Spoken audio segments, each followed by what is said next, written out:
Hello Megamaniacs and welcome back to Mr. MegaManFan's channel, where today we are debuting a series I will call Homebrew Review, where we take a look at new games for old platforms.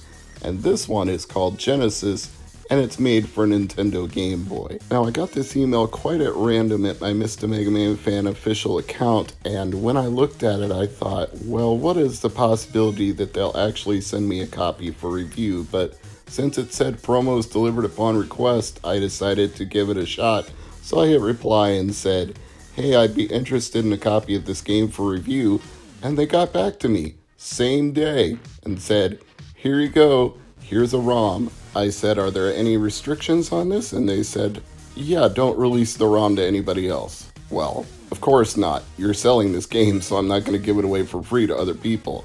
I asked them if there was an embargo on reviews, and they said, no, just send us a link when you post it. So I'll be sharing this with Incubate Games at the exact same time I'm sharing it with all of you. And as a standard disclaimer for this sort of thing, this is not sponsored in any way, nor did they preview any of the content that I'm about to share with you here. All footage is my own, all thoughts are my own.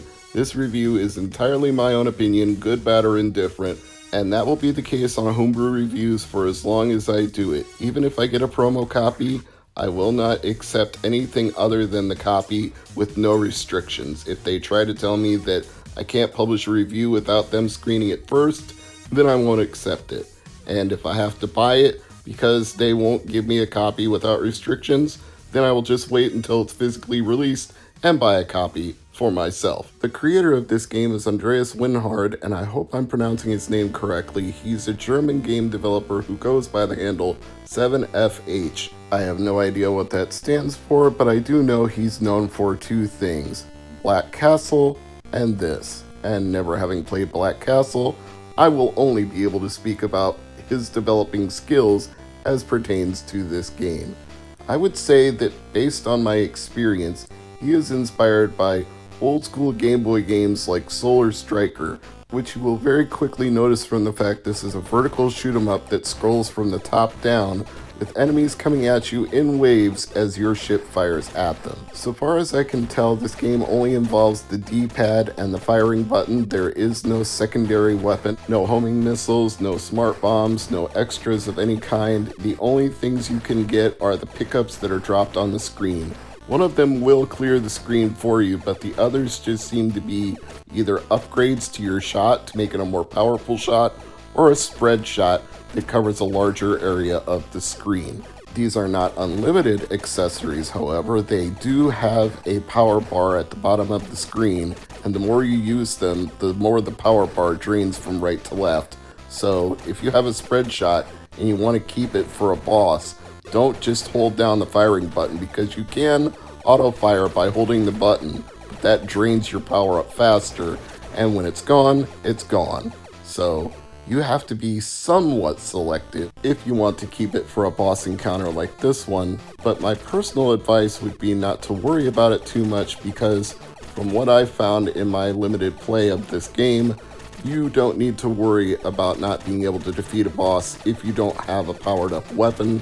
They can be overcome with the standard shot that your ship is able to fire. I would even go so far as to say the difficulty on this one is a tad bit on the easy side, which also reminds me of Solar Striker. Not that I'm complaining about that, because I actually enjoyed this quite a bit. There are certain games that are just overwhelmingly hard in the shoot 'em up genre. It's nice to have a more relaxing, casual experience like this every now and then, where you can get to the third level on your very first try. Although that does bring up a point I want to make about this game. It is selling for $45, and there are only 4 levels in the game. So if you're buying a physical copy for a long experience that's going to last you for hours on end, I don't know that you would get your money's worth at that price point. Maybe at $15 or $20, but I don't know that you could manufacture a complete cartridge, shell, manual, and box for that price and sell it to people. It would be very hard to do for a homebrew game. So I understand the price point, but I do want you to consider that there are only 4 levels in this game, and I got to the 3rd one on my very first try. That leads me to believe you could beat this entire game in 15 minutes or less, which isn't uncommon for an 8-bit Game Boy game. You can beat Super Mario Land in under 30 minutes, so it's not that unusual, but it is something to keep in mind. There is one limiting factor to Genesis that ups the difficulty just a little bit. You only have one ship. I thought when I died on stage 3 that I would get my next life and continue from there, and quickly discovered I was wrong when I got a game over screen. So don't run into too many enemies, because your life gauge at the bottom in the lower left hand corner is an indication of your health, and once it's gone, game over, man, game over. You don't get extra ships in this game, so avoid enemy fire, avoid collision, and try to last as long as you can. And if you cannot take too many hits, you would be able to beat this game in fairly short order. So I suspect if you memorize the patterns of the enemy waves, you will make rapid progress in beating this game. You might even be able to do it on the first try. I came pretty close, but I didn't get all the way there. And I will play it again, so they don't have to worry about the fact that I didn't enjoy the experience here. 7FH definitely released a quality effort.